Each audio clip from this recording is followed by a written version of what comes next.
Assalamualaikum warahmatullahi wabarakatuh. Pada pertemuan sebelumnya kita telah membahas tentang dasar atau awal atau yang bisa dikatakan permukaan filsafat. Pada pertemuan kali ini kita akan membahas tentang tujuan daripada filsafat itu sendiri. Pada tahap awal kita membahas dasar filsafat itu adalah sesuatu hal yang ada di dalam diri manusia, yaitu rasa heran. Kemudian rasa heran itu akan berkembang ingin tahu, karena pada hakikatnya manusia dikodratkan untuk ingin tahu. Kemudian tujuan filsafat itu adalah bagaimana kita memahami hidup dan kehidupan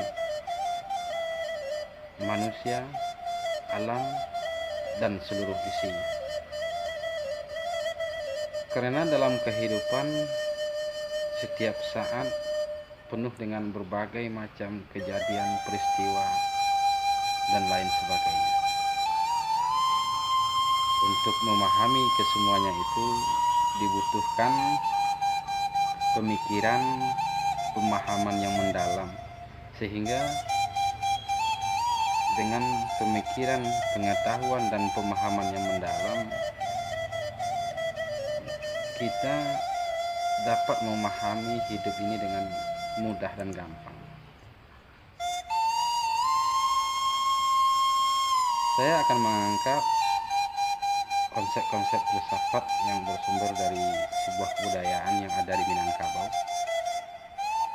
sebuah peradaban yang ada di Indonesia, sebuah tradisi yang ada di Nusantara ini,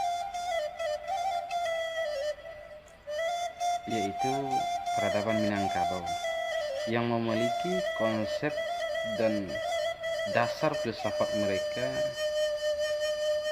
yang dikenal dengan istilah Tambo.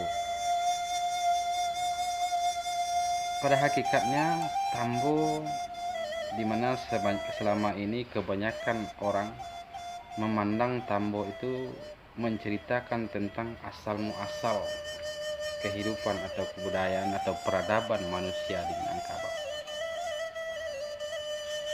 Sesungguhnya Tambo bukan sekedar berbicara tentang asal muasal atau sejarah peradaban atau kedatangan manusia pertama ke tanah atau ke Pulau Paco atau Pulau Andalas ini, tapi lebih daripada itu. Untuk saat ini kita akan mencoba melihat konsep dasar Tambo dari kacamata filsafat. Dalam perwarisan Tambo yang diterima secara turun-temurun, yang pada awal abad ke-17 dan 18 Tambo itu sudah mulai ditulis, dan manuskrip-manuskripnya sekarang banyak yang tersimpan di Leiden, Belanda. Tapi pada intinya Tambo bercerita bukan sekedar tentang asal muasal. Untuk itu Tambo adalah dasar filsafat yang akan berkembang dalam peradaban dan kebudayaan yang ada di tanah Minang.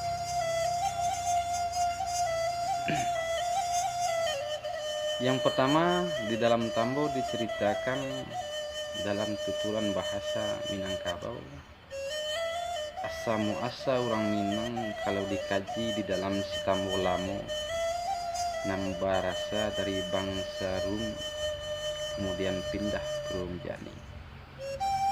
Dalam ungkapan pertama ini kita coba melihat dari segi sejarah.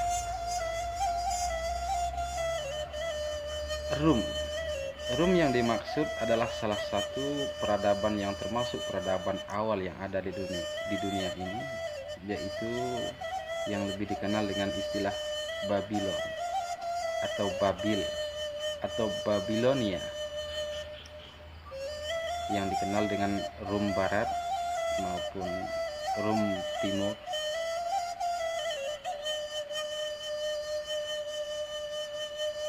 Jadi kalau dilihat dari perwarisan Tambo, masyarakat Minangkabau ini berasal dari sebuah peradaban yang tertua yang ada di dunia, yaitu Rum Barat, kemudian berpindah ke Rum Jani atau Rum Timur. Secara filsafat ini mengisyaratkan tentang kejadian manusia yang melalui proses yang panjang dari alam kesucian kemudian alam dunia yang penuh peradaban. Kemudian dalam cerita selanjutnya, perwarisan selanjutnya dijelaskan bahwa urang nantigo badun sana tanie di dalam hati tacinto di dalam kiro-kiro. Mangko balayilah beliau di maso itu jodandang nan sebuah cukui jocati bilang pandai. Dek lamo dandang balayi di dalam lawi baharullah. Nampaklah api terkijok-kijok di atas puncak Langgapuri Banamo Gunung Merapi. Sinan sirangka nama datang serato buayo putih dagu. Kita akan mencoba melihat sampai di sini bagaimana dasar konsep pemikiran Minangkabau itu yang berawal dari pemahaman proses kejadian tentang kehidupan ini. Dikatakan urang nantigo bodon sana. Pada hakikatnya proses kejadian manusia itu melalui berbagai macam proses, terutama 3 kejadian besar. Yang pertama terjadi di alam kudus yang dikenal kalau dalam istilah tasawuf dikenal dengan martabat ahda. Alam yang penuh dengan kesucian. Kemudian makam yang kedua atau martabat yang kedua dikenal dengan makam wahdat. Dan makam yang ketiga dikenal dengan makam wahadiyah. Ada 3 tingkatan atau proses terjadinya manusia secara hakikat. Kemudian di dalam Tambo diceritakan urang nantigo bodon sana, artinya adalah isyarat Maharajo Alif, Maharajo Dipang, dan Maharajo Dirajo yang mengisyaratkan melalui berbagai proses, melalui berbagai kejadian dan pengalaman yang pada akhirnya terselip di sana ungkapan atau teka-teki secara filsafat dari mana, sedang di mana, dan hendak kemana. Dan pada pernyataan selanjutnya sangat jelas bahwa manusia pada hakikatnya dalam kehidupan ini tidak ada lain, tidak ada bukan, yang dicari hanyalah seberkas cahaya. Dek lamo dandang balayi nampaklah api terkijok-kijok di atas puncak Langgapuri. Pada hakikatnya dalam perjalanan kehidupan manusia yang dicari hanyalah sebuah cahaya, yang dicari hanyalah mungkin bahasa secara nasionalnya lebih gampang, kesuksesan, kebahagiaan, ketenangan, segala macam.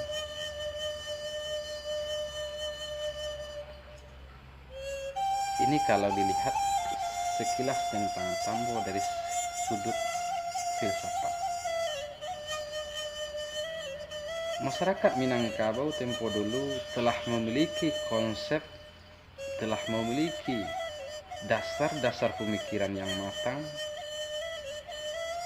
yang mereka warisi kalau dilihat dari kacamata sejarah, dari peradaban yang sangat luar biasa, di mana kehebatannya kita dapat membaca sejarah, bagaimana kehebatannya kebangsaan Babilonia atau Babil atau Babilu. Dari sejarawan ada beberapa ungkapan yang berbeda, pembahasannya. Ada yang bilang Babylon, ada yang mengatakan Babil, ada yang mengatakan Babilu.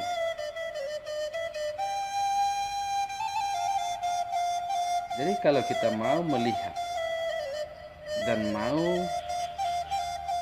menganalisa Tambo, hakikatnya bukan sekedar berbicara tentang asal muasal secara sejarah umum, sejarah dalam pengertian umum,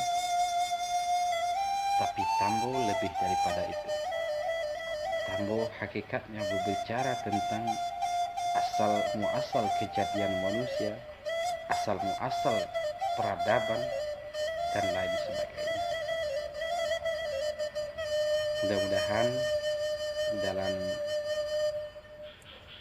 sedikit kupasan ini bisa memberi peluang bagi generasi muda untuk mencari lebih dalam, mengenal lebih dalam bagaimana peradaban yang ada di Minangkabau. Mudah-mudahan cuplikan sekilas ini bisa membantu, bisa memberi motivasi, bisa membukakan pintu-pintu bagi generasi muda yang mencoba memasuki, mencari tentang keunikan Minangkabau itu sendiri. Mudah-mudahan video ini bermanfaat. Saya ucapkan segala kekurangan mohon maaf. Assalamualaikum warahmatullahi wabarakatuh.